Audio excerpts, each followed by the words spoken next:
co-counsel partners, Stephen Hart, Ryan Eldridge, Robert McLaughlin, and the rest of the team from HME. Also here today is Sierra Corbett, who's the mother of the young man who was unjustifiably shot and severely injured last week. 1 week later, we don't know everything that happened, and we haven't yet seen the video. But let me tell you what we do know. We do know that the city of Chicago is under federal consent decree.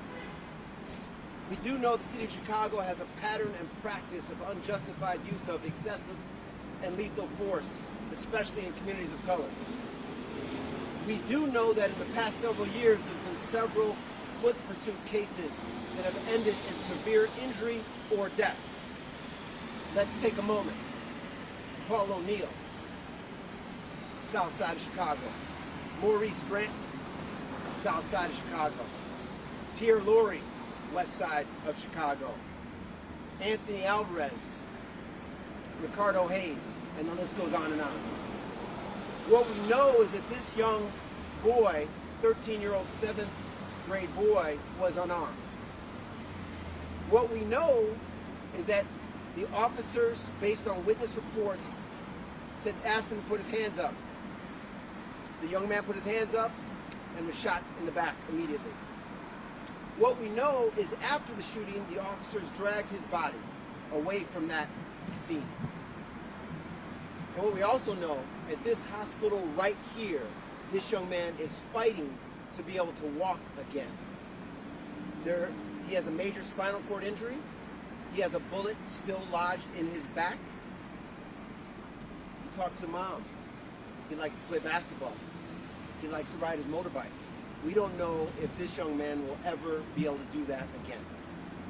This morning, our legal team filed a federal civil rights lawsuit against the city of Chicago and the yet-to-be-named officer that shot this 13-year-old 7th grader.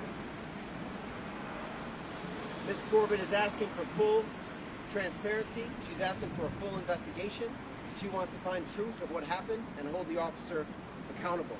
We're asking Mayor Lightfoot, we're asking Superintendent Brown to turn over the evidence so this mother can see why her son was shot and injured the way he was. How many black and brown individuals need to be shot, killed, or severely injured, like Ms. Corbett's son, until the city of Chicago will change and implement a real foot pursuit policy? So with that, I'm going to turn it over to my co-counsel, Stephen Hart. Thank you all for being here today. Obviously, this is a very traumatic time for Sierra and her family. But this was important to her. So we brought you together. We want to tell you what we know so far. My name is Stephen Hart, S-T-E-V-E-N-H-A-R-T. I'm with the Chicago law firm of Hart, McLaughlin, and Eldridge. AG, we're using his initials. He's a minor 13-year-old 7th grader, citizen of Chicago. He's in the hospital behind us, where he has been for the last 8 days, fighting for his life because of gun violence in this city. And we know in this world today, in our communities, in our society, we hear too many stories about gun violence. But what's shocking about this case is the irresponsible use of a firearm by those that are sworn to protect us, by a Chicago police officer, of a 13-year-old boy who was unarmed and heeding the warnings of the Chicago police officer who shot him. He was instructed to stop and put his hands up. He stopped and put his hands up. That wasn't good enough, because then he received a bullet to his back. He was no threat or danger to anyone. He presented no threat or danger to the police.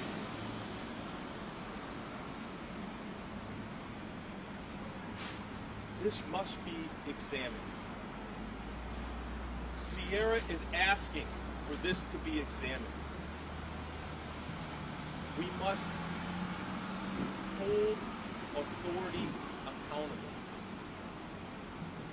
want to speak truth to power. She is not a woman of great means. She doesn't have armies of representatives. She wasn't asked by the commander of the police department about her feelings and what she knew before the commander went behind a microphone and accused her son of things, suggesting in some way that it justified him being shot as an unarmed 13-year-old in the back by a Chicago police officer. We're reminded too often about gun violence in this country and in our communities. But our police are supposed to use their handguns and firearms responsibly. Too often in this city, that is not the case. Andrew recounted 6 or 7 instances recently.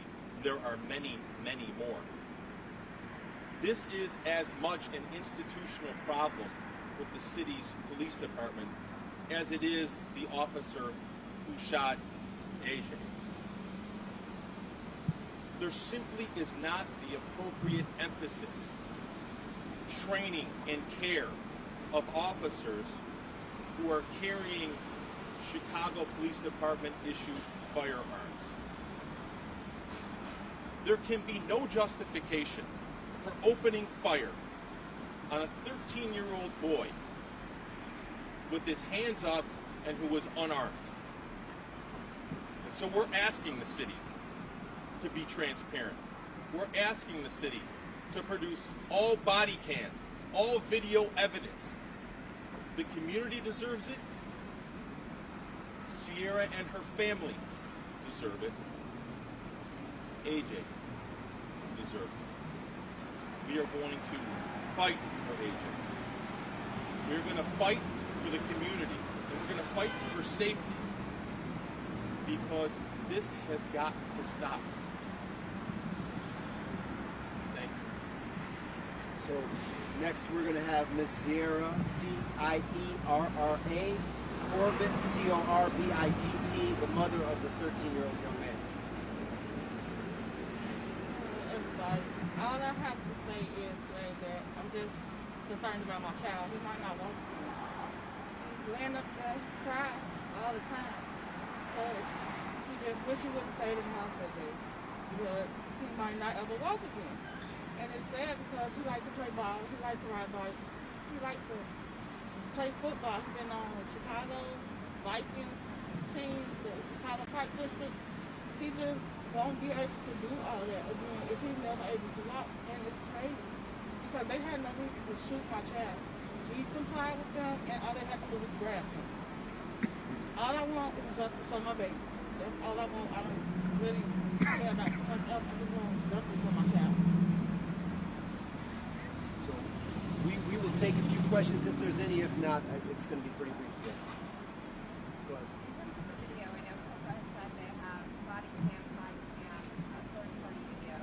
Have you formally requested to see? We have, early next, we have spoken to COPA, and we will be seeing Ms. Corbett and our legal team will be watching the videos early next week. But we have not seen it yet. Do you want it to be made public? We 100% want the video made public. Many times in this city, they tried to hide behind the Juvenile Act. When the spirit of that law is to protect the parents. Ms. Corbett wants the video released so people can see what happened to her baby. So as far as the consent decree, from what I understand, reading in the lawsuit, right now there's a temporary foot pursuit policy in place. What specifically do you think they should have done differently at this scene? And what would you like to see change in this foot pursuit policy? Yes, thank you. So a temporary pursuit policy was instituted in September of 2021. It was 8 months late under the requirements and deadlines for the consent decree. That foot pursuit policy was not followed. The city violated at least 2 general orders, their own policies in this shooting. Excessive use of force policy, you're not supposed to fire on someone that doesn't present an immediate threat to the public. This young man presented no threat to the public, was not carrying any firearms or weapons of any kind. The temporary foot pursuit policy suggests that this officer should have never drawn his weapon. His weapon shouldn't have been out when he was chasing this 13-year-old boy. We know from foot pursuits that they are an emergent scenario, that emotions are running high, adrenaline's running high. You should not have your firearm out and carrying it and pointed at anybody during a foot pursuit. Furthermore, there is no permanent general order foot pursuit policy for the City of Chicago Police Department. That's outrageous. The Department of Justice, the Police Accountability Task Force, in 2016 and 2017 examined this issue directly. This is also in our complaint. They said the city must institute a foot pursuit policy for the safety of the public, and it still hasn't. And whether it's a foot pursuit policy or a vehicle pursuit, the number one standard is protect the sanctity of life. Protect the sanctity of life. This was a 13-year-old boy running away, presenting no danger, and was shot in the back, and now, as Ms. Corbett said, is fighting to see if he'll ever walk again. Anything else? What would you say to the folks that are emailing me saying this young man was found, according to the superintendent, this may have been involved in the previous car carrying and also Well, first of all, he has not been formally charged. The police department has submitted a report to the juvenile courts suggesting that there may be some charge around a possession of a stolen vehicle. But that said, it doesn't matter. Nothing he did could possibly warrant being shot and potentially paralyzed. Conflating those two issues is outrageous. There's a civil justice system that we have in this country. If there was something that they wanted to charge him with, they have to charge him with it. He has to plead. There has to be representation, and then they can prove their case. They've come forward with no evidence, no substantiating witness, no corroborating witness to suggest what involvement he had. And then after Commander Brown goes off in that respect, he goes, oh, and the young man was shot in the back unarmed. We think it was inappropriate for him to do that. We think he did it purposefully, and we think it's shameful.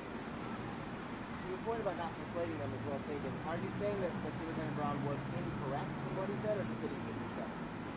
He had no business casting aspersions to a 13-year-old boy to justify his shooting. There's no basis to do that.